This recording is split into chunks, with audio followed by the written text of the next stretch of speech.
We cannot save the planet by just introducing the new ships. We need to do something with the ones that we do have already. Welcome to the Shipping Podcast, where I meet interesting maritime professionals sharing their passion for the shipping industry and their everyday job. I am your host. My name is Lena.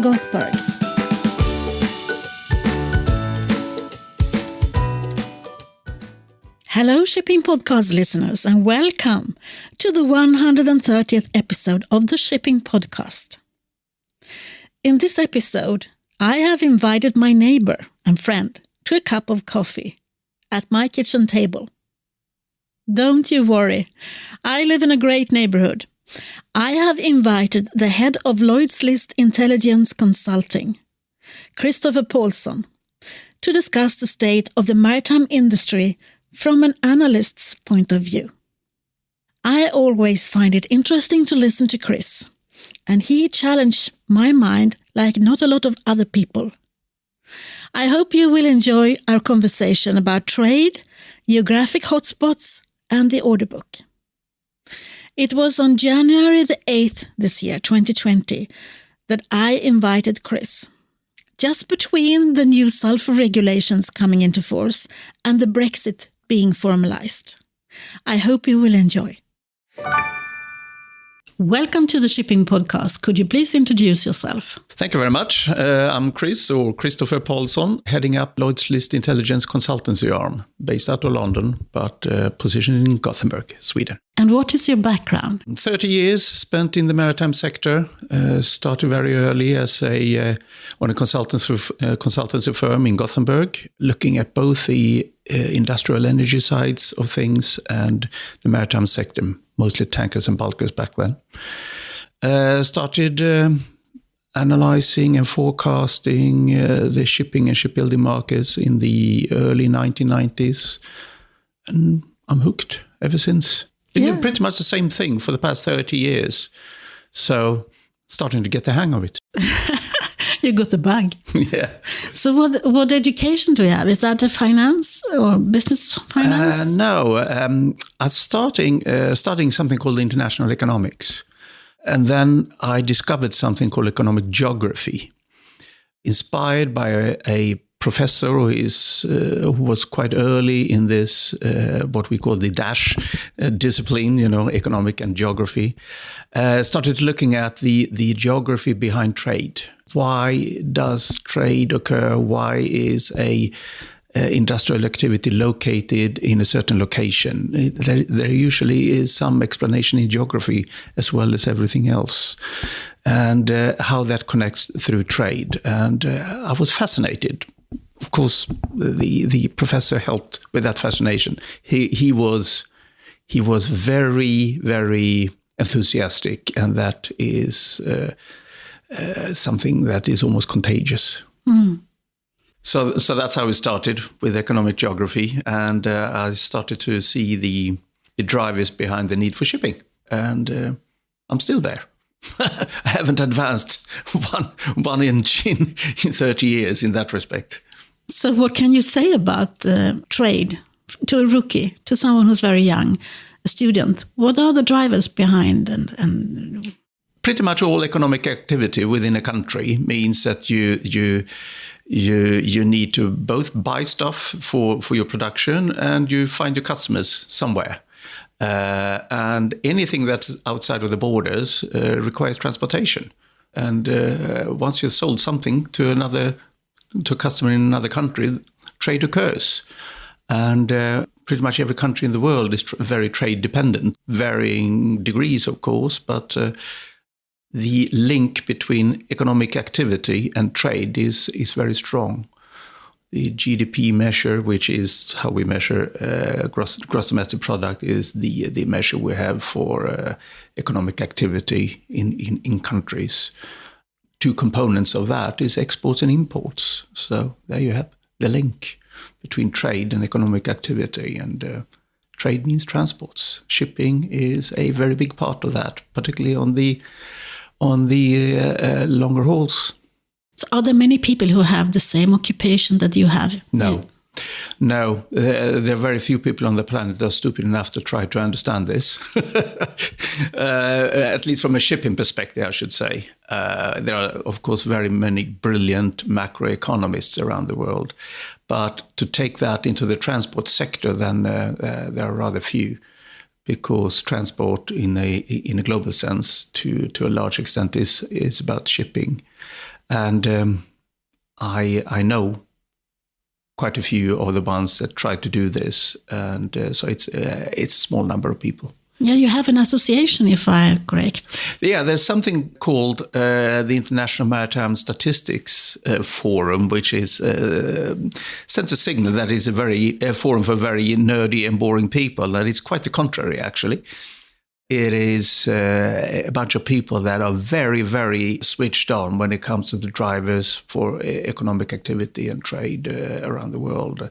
They understand the nitty-gritties of the trade with oil or coal or iron ore or whatever that is transported. And meeting these very, very clever people from different backgrounds. They can come from governmental organizations, they can come from shipping companies, brokers, marine equipment, industrial companies, etc. So they have very diverse backgrounds, different ages, different locations. So it's a very mixed bunch of people that meet on an annual basis and discuss over 3 days the issues that we are struggling with.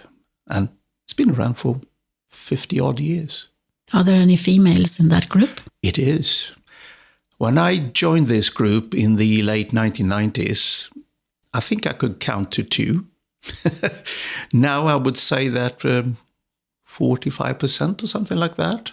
And it's only in the past 6-7 years that we've seen a major change, because suddenly there are more people that start working with these issues. And traditionally in the maritime sector, as I'm sure that most listeners are very, very aware of, it's been a very, very conservative and very male-oriented business. So that also means that there are few people that do these kinds of tasks as well, but that has rapidly changed.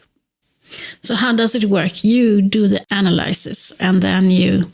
Yeah, well, I have an entire team around me, obviously. And we are very, very dependent on having good data to play with. That is what I wanted you to talk about. Where do you get the data from? Well, first of all, I work for a company that is one of the leading data providers, Lloyd's List Intelligence. There are others, but this is one of them. And of course, since I work for them, I have to say they are obviously the best. But that aside, our company keeps track of the world fleet with all the different fields of information you need for every ship: ownership, cargo capacities, where it was built, the track record of the ship and all of that. And then, of course, a global network of what it is doing, picking up, both manual reports and from Lloyd's agents. And then, of course, AIS, both terrestrial network and satellites, and try to feed that into the system so we know what the ships are doing. So we take that, we use casualty reports, that we also have a global network for reporting and sanctions and all of that, and feed that. So we know about the ships, we know about the whereabouts. We have a proprietary trade database down to a detailed commodity level, on a bilateral level, 200 countries by 200 countries, and a number of commodities on top of that. So a lot of data. And then the traditional macroeconomics, GDP, interest rates, exchange rates, and stuff that you need in order to understand what is going on, to take the temperature on the patient to see whether or not it's sick or it's in good shape. There's always a sick patient somewhere. So where are we now? We are in a slightly subdued situation. We're not in a recession, but the global economy has slowed down this very moment. And slowed down meaning that growth has slowed down. It's positive growth. But if you take the planet as a whole, the lowest growth year behind us since the Great Recession, as the Americans call it, i.e. the recession in the 2008 and 2009. So it's a slow situation, but still positive growth. The world is growing at the pace of 3%. Not too bad. No. For a recession, that's pretty okay. But it means that investments are held back and costs are cut, people lose jobs and all of that in order not to run into, if it could be a worse recession, so your companies are running into the situation with too much luggage.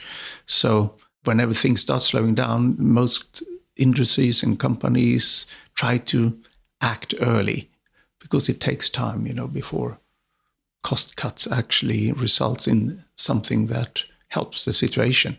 Usually, the reduction in costs starts to kick in when the industry is turning upwards again. So if we go back to AIS, I think that's something that people maybe can relate to. Mm-hmm. So is that the trustworthy data? Yes and no, to be perfectly honest. It's information that's abundantly available because every ship that has a transponder, which quite a lot of them do, more or less continuously sends a signal like, a duck in the pond says, quack, here I am. And these are my basic identity and basic information. But not everyone has them. Not everyone has them. It's mandatory for cargo ships, so 300 gross tons and above, and all passenger ships. But more vessels have them. They want to be seen. And then there is also something called a Class B transponder, which is much cheaper, and that is carried by loads of ships. We used to track some between 70 and 80,000 cargo and passenger vessels, the so-called Class A type of transponders. When we look at the Class B ones, which are fishing vessels and private vessels and smaller coastal and inland water vessels and all of that, and suddenly we are receiving something around 350 million messengers every day. Wow. There's a lot of processing, and there's a lot of distortion in this, so the data needs to be cleaned up, validated, and all of that, because some of the information that is transponded is manually entered on board the ship, and people make mistakes. So they are not always correct. And then if it's a very crowded space and you're only dependent on satellites, well, satellites, when it gets too much information in a small space, you miss information. So the land side, the terrestrial network is much more able in that. So if you have that is provides a higher quality of data. But yes, you need to clean and validate the data. There are a lot of private initiatives out there, crowdfunded or, people who sign up and they on the balcony or whatever, because there are lots of shipping enthusiasts around the world. Like you have plane spotters, you have ship spotters and all of that. So there is a lot of information that's put online, but it's not vetted in the same way most of the time. And we are dependent on having, access 24/7, 365. And I do remember that you told me that once upon a time, the IMO owned the data. The IMO is the governing body who set up the regulation that ships are to carry a transponder. The IMO owns the right to ensure that ships has an IMO number on board, and that's a unique identifier. And that has been then mandated to a private entity to issue that on behalf of the IMO. So a ship owner, when he decides to build a new vessel, he has to apply for an IMO number for his ship if it is to engage in international traffic. So who owns the data then? It's a company called IHS. I see. An American publicly listed company called IHS. It's a big information company, mostly engaged in the energy markets. Very, very strong when it comes to energy data and all of that. But they have a maritime side to it. Okay, let's talk about the order book, because I know that you have that also under your wings, more or less. Yep. So how is that? How do you do that? How do you keep monitoring? Well, it's tricky in a way. The company has first of all, the company has a network where you collect information from all different parts of the maritime cluster. Class societies, for instance, ship brokers, ship owners directly, and of course directly with the shipyards. We have a network of correspondents out there.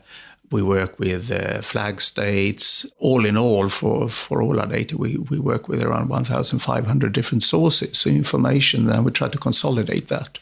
There's something we call a data fusion center, which sounds a little bit ambitious, but that's exactly what it is. And when it comes to new ship ordering, that calls for a lot of manual work as well. You actually need to go out and look for the information, anything from staying in frequent and regular touch with all the involved bodies, shipbuilders, class societies, ship owners that are regularly ordering new ships. But then you also need to, read every press release and follow them up and try to see whether or not this is something we didn't know before, or is there a true story behind it. We'd like to have a minimum of 2 sources validating the same story before we put them on record. So it's a lot of work. I'd like to say we do it pretty well. There's always room for improvement, particularly when it comes to smaller vessels. It's tricky. If someone decides to build a 500 gross ton general cargo carrier on a beach in Indonesia, it's very difficult to hear about it. But if someone builds a 23,000 TEU container vessels in Korea, then it's all over the public space, so to give a bit of a perspective. Yeah, so then we have different segments of ships. Mm-hmm. And then you can also see the shipbuilding market, I presume? Yes, absolutely. It's a focus on the consulting and advisory service that I head up. What are the biggest changes that you have seen during your long time in the maritime industry? A couple of things. The first one that springs to mind is a very rapid containerisation of general cargo. General cargo, for the listeners who are not very familiar with the terminology here, the major cargo shipped at sea are liquid bulks, which are oil, crude oil, refined oil, chemicals, and different kinds of liquid gases. You have dry bulks, which are mainly made out of iron ore, coal, and grain. And then you have the so-called minor bulks, sand, gravel, cement, and all of that. And the rest we call general cargo, which is intermediate cargoes, smaller cargoes, any manufactured goods, end consumer goods, or any intermediate stage of that. And traditionally, throughout time, those have been transported by general cargo carriers, multipurpose carriers, gone on pallets, in boxes, on pallets, and lifted on board in a cargo hold of a ship. But ever since the introduction of the container, the beauty of handling a small standardized units that you can have on the backyard of your factory, and as soon as you fill up a container, you call a forwarder or whomever you're working with, and it's picked up, and you can reach any corner of the world today. So it's gone from having a very, very minor share of general cargo shipments to be taking care of the absolute majority of it. So that rapid containerization has been phenomenal over a relatively short period of time. Hardly existed when I started this business, and it dominates general cargo shipments today. Makes up 10% of everything that's shipped around the planet goes into a container in tonnage terms. And the second one was? Well, of course, you cannot disregard the rapid exploitation of economies of scale. I mean, the ships are huge today. We saw that development for tankers in the 60s and 70s, and then they reached some kind of a peak at the end of the 70s or beginning of the 80s there. We've seen the same in the dry bulk carriers, but it's been phenomenal within container carriers. Not only the biggest ones. I mean, a big deep sea container in the 1990s was 5,000 TEU, container 20-foot equivalent units, and today there are 23,000. They were 30,000 deadweight tons, which is a one capacity measure, you could say. And today there are 200,000 deadweight tons. And we're starting to see a new stepwise development for ro-ro carriers as well. It's a much smaller segment, but it's been held back for a number of years. But we see that new investments now are significantly larger there as well. On a different scale, but they are used in a different kind of shipping as well. So it should be on a different scale. So the exploitation of economies of scale. And that has been very much propelling trade. It's been a trade facilitator in itself, simply because you can reach any corner of the planet today at a very, very low cost. You start to think about the cost. If let's take, I don't know, mobile phones. How many mobile phones can you fit into a container? We're talking, I don't know how many thousands. And it costs $1,500, $2,000 to ship a container to the other side of the planet. And so the transport cost for every mobile phone is nothing. And that has made it possible, to fragmentize production and, consolidate volumes of components and all of that. Also benefited China hugely. Do you see a change in that now? Yeah. We see that, not on a grand scale, but definitely modern technology through artificial intelligence, through robotics, more importantly, I would say, and has made it possible to have a more flexible production chain at a lower cost than before, much lower cost than before, which has moved some of the production back closer to the end consumer. Not a massive movement, but it's definitely a trend change, because it was not even possible to consider that in the past 20 years, I would say. But that, of course, is one of the contributors to that the growth in trade, particularly containerized trade, is not as rapid as it used to be. And then maybe it's not shipped on by sea? Well, less of it. I mean, if you have most of what you need to assemble the final product with, let's say, for instance, within Europe, then of course the need for maritime transport is slightly reduced. That said, I mean, you need to be aware of that the benefits of, let's say, that you produce all the profiles and everything you need to manufacture, let's say, the bottom of a shoe or a component to a car or something like that, and you make 10 million in one go, or you make 1,500 with a flexible production locally, then of course there is still a cost component to be aware of. So it's not that we suddenly going to go from one way of doing it to another. It's just more diversified. Going back to the order book, do you see any changes in what people order when it comes to engines and fuels and sustainability? I mean, that's on everyone's top of mind right now. How much time do we have?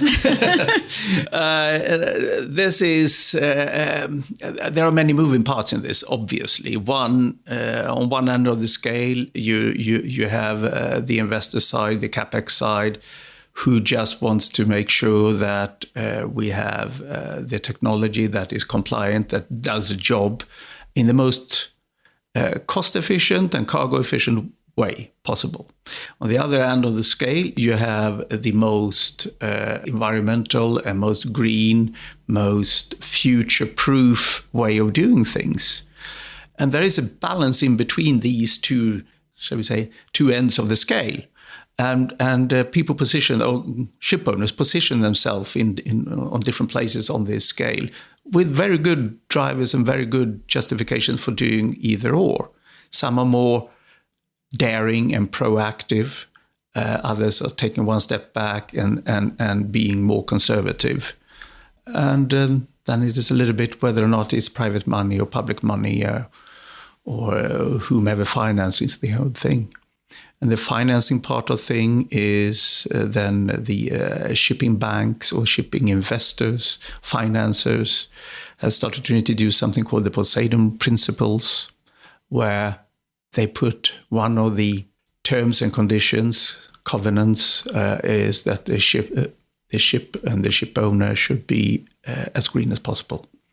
And they're trying to find a way to measure that. There are a number of things on the table that they're looking at. And so that drives the development in that direction. So we see a more rapid transition to other fuels. We had the regulation kicking in just recently that limits the sulfur content of the shipping fuels. So there's a lot going on at one and the same time. And then equipment manufacturers, engine manufacturers, all of that, they try to keep up because it's a future business they're looking at. Yeah, but I mean, how many vessels are there in the world fleet? Depends on what you include. Consultants, everything depends. Oh. We track international seagoing vessels, 100 gross tons and above. If we include everything that's also in the offshore and the tugs and all of that, we look at some 128,000 vessels, of which some 70-ish are, cargo and passenger ships of a certain size. Yeah. So 70,000 vessels. Yeah. And the average age? 18, 19 years. Younger for the larger ships and much older for the smaller ones. General cargo carriers generally much older. But for the large cargo carriers, the fleet is younger, than it's somewhere between 10 and 15.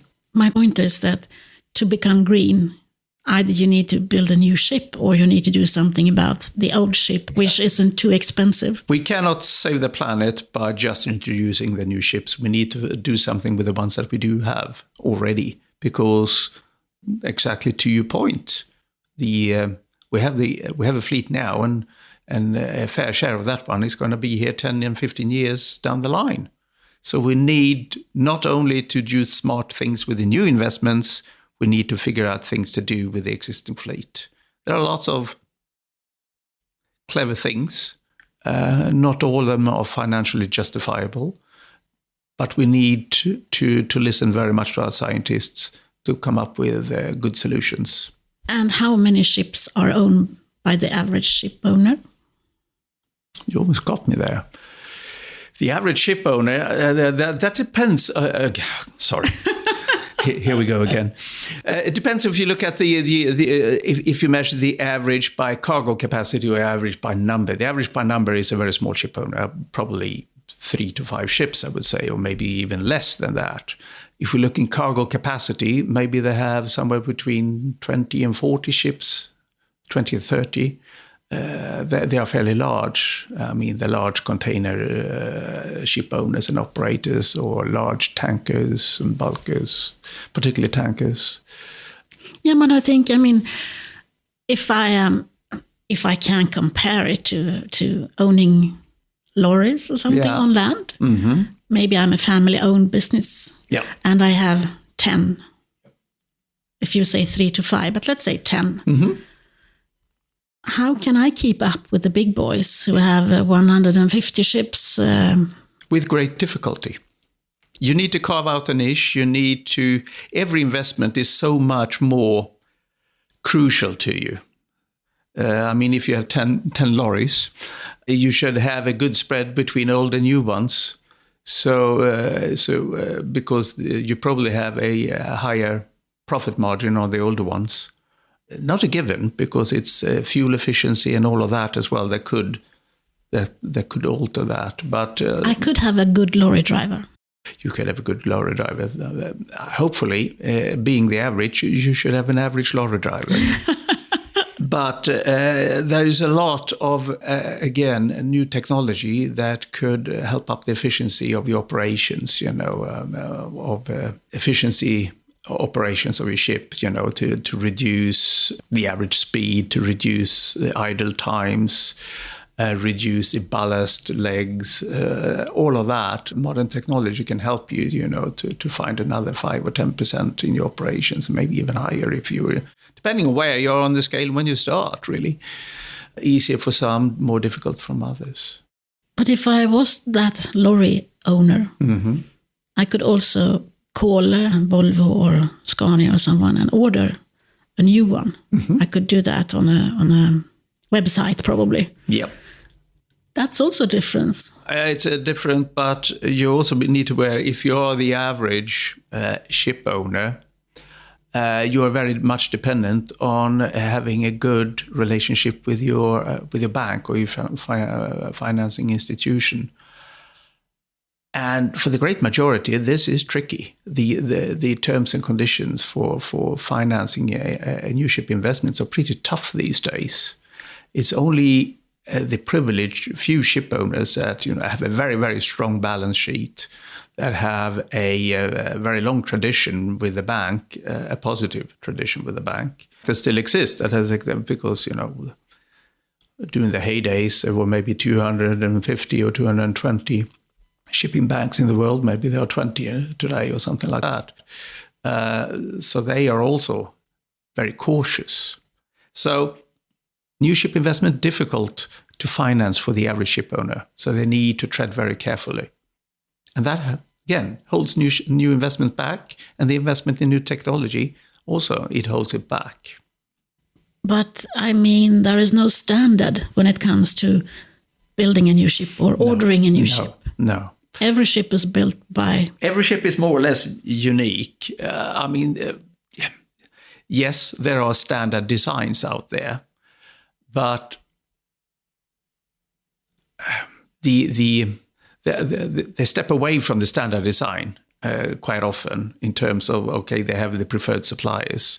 Don't want that engine, I want that one. Don't want that compressor, I want that brand of compressors because this and that. We have a service agreement with company X rather than company Y. And you keep on adding and reducing that. So after a while, even sister ships owned by the same company, you learned a lesson from ship 1 that you don't want to repeat the same mistake in ship 2, so you differed slightly.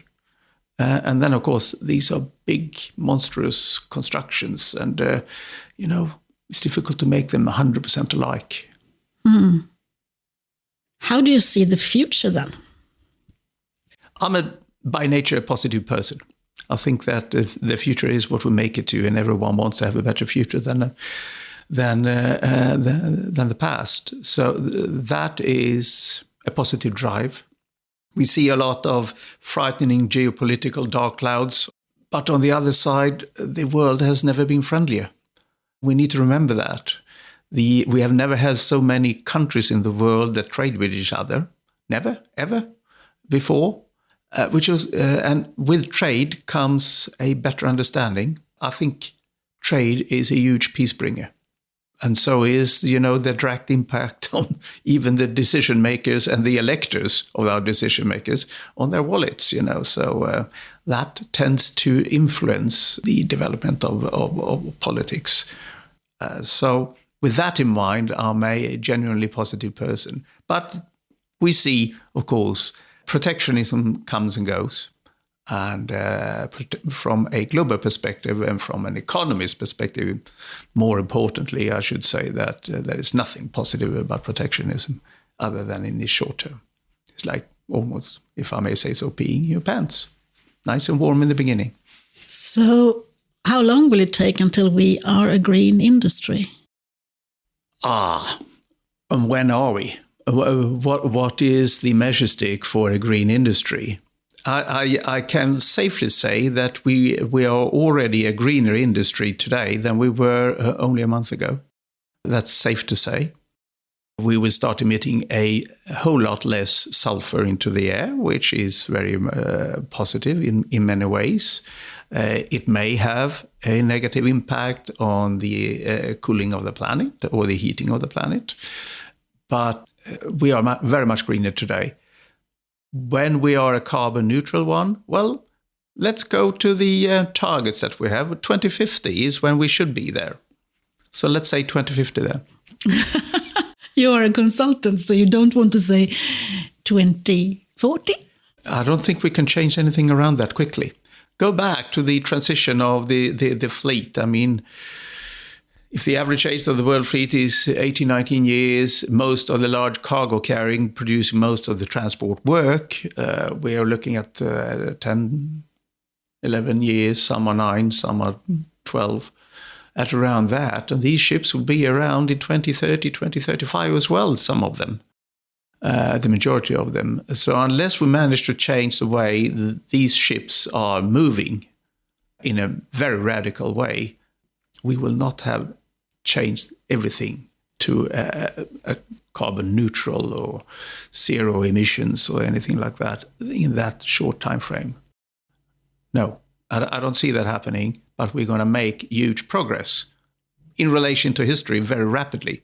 I would say we're switching fuel. We're going to see more fuel switches to maybe a non-fossil fuels somewhere down the line. I mean, we have biodiesel, we have others, methanol and other types of fuels that could be made, carbon neutral.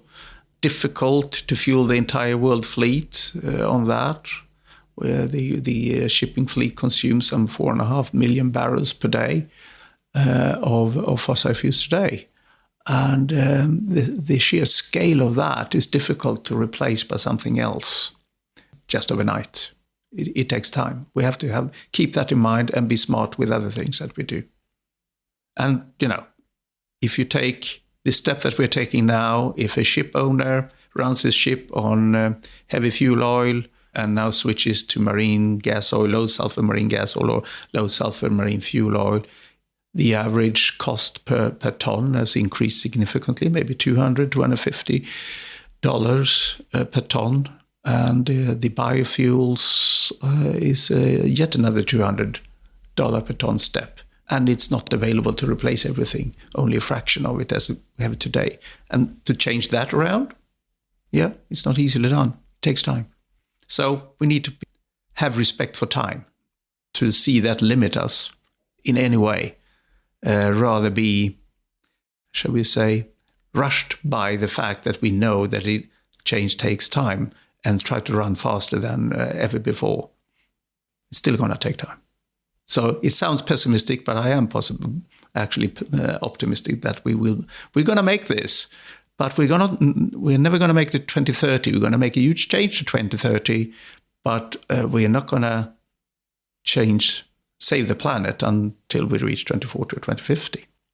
My soapbox is that the shipping industry, the maritime industry, no one knows about it. Mm-hmm. That's why you have this podcast, right? Yes. How can we change that? How do you think we can change that? Some industries are very good at, making themselves aware within the greater public, but many industries are also directly involved with end consumer products, and that makes it much easier. I mean, even diesel and petrol and all of that is affecting most people on the planet. But something that transports components to a car or crude oil or anything like that, most people in the general public never see them, they never come across it. There were initiatives already 10 years ago about within Europe to try to make it visible for when you make a choice, when you go to your store to pick up whatever, or you shop online, to see the carbon footprint of everything, including transports and all of that. That was too early, it seemed. We are getting very much closer to that today, and we see companies like leading freight forwarders, etc., that have price differentiation on the different types of services, environmentally differentiated, and that is catching up. But we also need it for recruitment. Oh, absolutely. Of the younger generation. Mm-hmm. And it's getting more challenging. And that is a tough work and a tough challenge for many ship owners. The youth of today is very used to being, very hooked up to social media, very connected, see people regularly, and all of that. And many people, at least in the western part of the world, is used to, from very early days of their lives, to travel and see other places to a much higher degree than in the past. And that is difficult to match if you are to engage on a ship. So that is something that the shipping sector has geared up to trying to meet. But there is a heck of a lot more to do that to increase the attractiveness of a life at sea, I would say. I'm not the one to say what they're going to do. But there is a difference to be recruiting people to ships and to recruiting people into the maritime industry as a whole. True. And we are not doing either or. Yeah, some things are being done to recruit seafarers, I think. Mm-hmm. But we are not showing all the cool stuff that is happening in our industry. No, not at all. Not at all to the degree that we should, I think. It's been on the agenda for quite some time, but it's mostly down to, shall we say, the odd initiative here and there. Some companies are more active than others. I don't want to name any, but some are definitely more active than others. Some are very good at it. Here we go. The average ship owner probably could and should do more.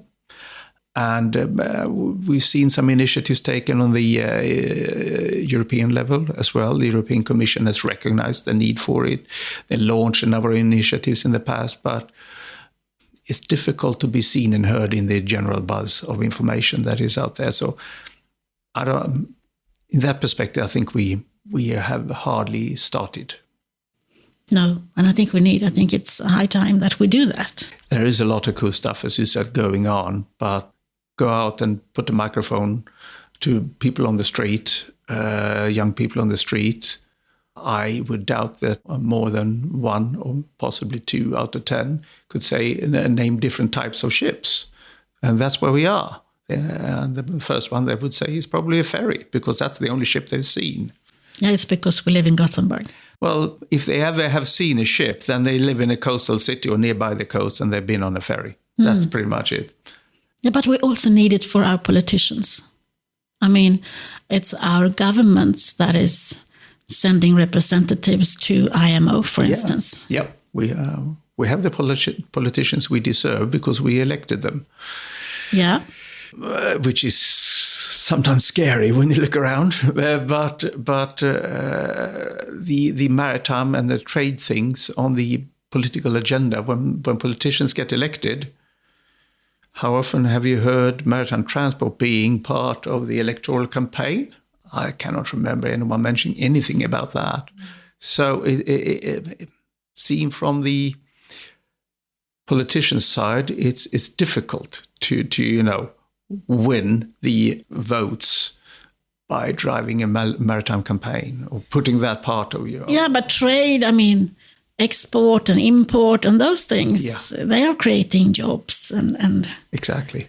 I think that's where it hurts, and that's a card to play. We're the trade facilitator, and we need to raise the general awareness, not least among our policymakers, the importance of a well-functioning trade system, and that's the way to go. Finally, I got a good answer to that question.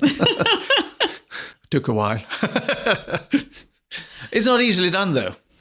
No, of course not. But we need to start somewhere. I mean, everyone is saying the same thing. We should do that. Yeah. But no one is really pulling together to do that. And that is... I mean, you can pull out documents written in the 1970s that say pretty much the same thing as we've been talking about the last year and 10 years ago as well. We need to move cargo transport from land to sea, from road to sea. This is particularly the discussion for intra-European trade. And it's very true, but we haven't really made a huge change in that. And why is that? Difficult to compete. If you look at the sheer geography of Europe, we did some studies around this some 6-7 years ago, and there are a lot of barriers. And the most obvious one, and the first ones you think about, is if you have an industry and you have let's say that you're let's say in the middle of Sweden, nearby example, and you have a client in middle of France, Lyon or somewhere around about, who says that I need 200 units of this cargo next week. It's difficult to sort that out. First of all, you need to get it out to the coastline, or if you're located so you can use inland waterways, fine. But you need to get it out to coastline and shift it from the truck on board a ship and then ship to Marseille possibly or somewhere around. and then again on board a truck and then to the industry in Lyon as an option then. Train, very difficult as well. It takes time, different gauges, and difficult to get across the borders. You have water to cross. And then you have the lorry. Takes you there in half the time at a very competitive cost. And they tend to be the easiest choice. And that is what we have to meet. Land transport is very, very price competitive. And why is that? We need to ask that. We need to look at the components there. Those are the most striking reasons. Other ones not so striking is, of course, the ease of doing business. To plan, to have a more attractive timetable, cut lead times, having a secure timetable to stick to, and frequency, smaller batches, the internal administrative systems that you have for booking and keeping track of your cargo, all of that is slightly challenging when you involve maritime transport as compared to calling a freight forwarder who keeps track of that lorry all the way from picking up until it's dropped there. There are lots of initiatives, lots of things going on out there, but this is not where it needs to be yet. And that, again, holds development back. We're getting there, but too slowly.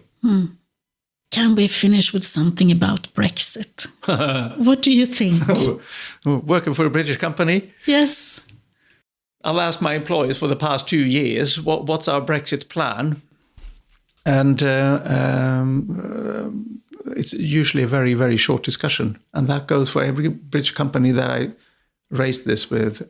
Some have very distinct plans, others stick their head in the sand and hope the evil goes away.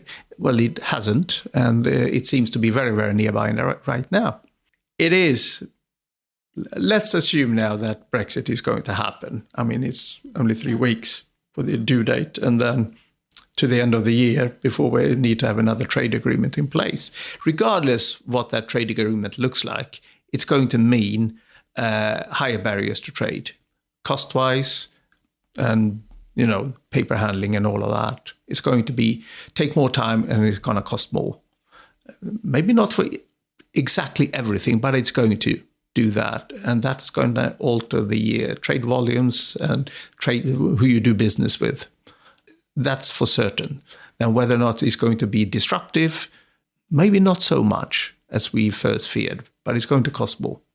Now we have 1 year or 9 months or somewhere around about to make sure that the most disastrous scenarios are probably not going to happen. If we have an agreement by the end of January in place, then at least the border crossings for all the trucks and lorries between, first and foremost, you have across the channel, obviously. That's where you can really create the chaos. But everything else that comes at sea, and through air, of course, as well, you can get your processes in place for that to be compliant and not so disruptive.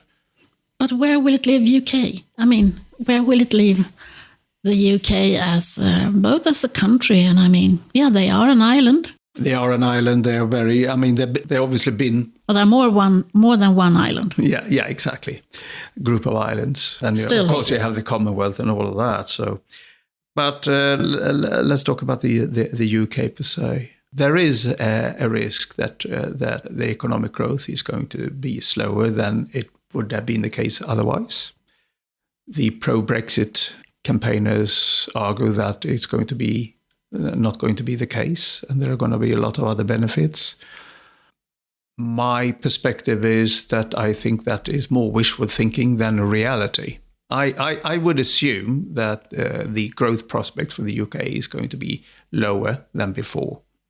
But they're going to find new trading partners, new trade deals. It's going to take a long time before they have trade deals with everyone they need to have.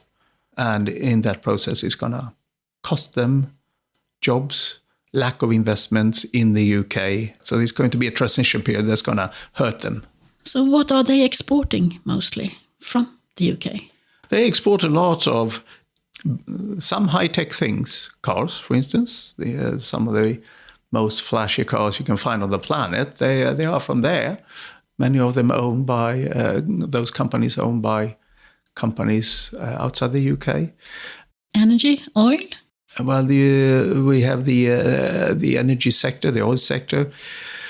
They have just reduced or taken away their dependency on imports of coal and trying to replace that with gas, but they have to import some of that deficit. The offshore sector, the fossil fuels is, of course, one part of it. They want to be carbon neutral in the same process. It's yet another challenge. They invested heavily in the offshore sector, offshore wind sector. Probably not enough, but I mean, if they go all the way through with that, and of course, they could be a leading country in that. High competition from other countries in the world, but nevertheless. And then, of course, we have the food and beverages industry. A Scottish whiskey must be from Scotland, right? Stuff like that. And then you have woolen products and you have lots of different foods. It's a very advanced industrial country still. With much of the infrastructure and smart technological solutions that we see in our everyday lives first was made in the UK. They are not leading in the same way anymore by any standards, but it's still an advanced country. We must remember that. So they're going to survive, absolutely. But it's going to be a painful transition, I think. Some British person told me that due to the Brexit now, trade and maritime industry has become something they discuss in the parliament and in the newspapers and so on. So at least they are doing something for our industry to become visible. Yeah, I think the general public in the UK have been very aware of the trade dependence of the country. And they import very much more than export. They are very dependent on imports. Much of food and beverages and technology and products are imported. The main trading part by a huge margin is within the European Union. Speaking off the top of my head, I should never do that, but I think around 80% of the general cargo types of products, imports, come from the European Union. And if we cut the current trade agreements and try to replace it with something else, of course, that competitiveness from the European exporters may change. On the other side, the cost for that imports may be higher going forward, and that may be competitive advantage for US exporters or something like that. So it could lead to alteration of trade, maybe from further away. It could benefit shipping, parts of it, but it's definitely going to be hurtful for some other parts. Typical consulting answer, you got lots of options. I didn't actually pin any of them down. But I know you, so I didn't expect more. Thank you. I think. Who would you be curious to listen to? Who do you think I should meet the next? Oh dear, I didn't see that one coming.